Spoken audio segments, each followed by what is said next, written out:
The Trevi Fountain is certainly one of the most visited sites of Rome.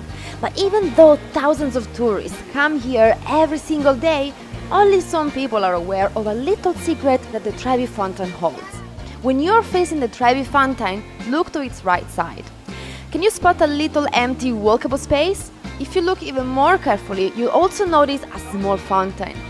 So walk through the crowds of selfie sticks and photographers and reach this corner of the Trevi Fountain, which oftentimes is actually empty. You're in front of the Fountain of the Lovers, Trevi Fountain's best-kept secret. According to the legend, the couples that drink from this fountain will be in love and loyal forever. This tradition started when soldiers had to leave for the war, leaving their fiancés behind. The night before the departure, the two lovers will come to this fountain. The girl will bring a brand new glass, never used before, fill it up with this water and offer it to her boyfriend. Then the glass had to be broken to make sure she wouldn't lose her loved one.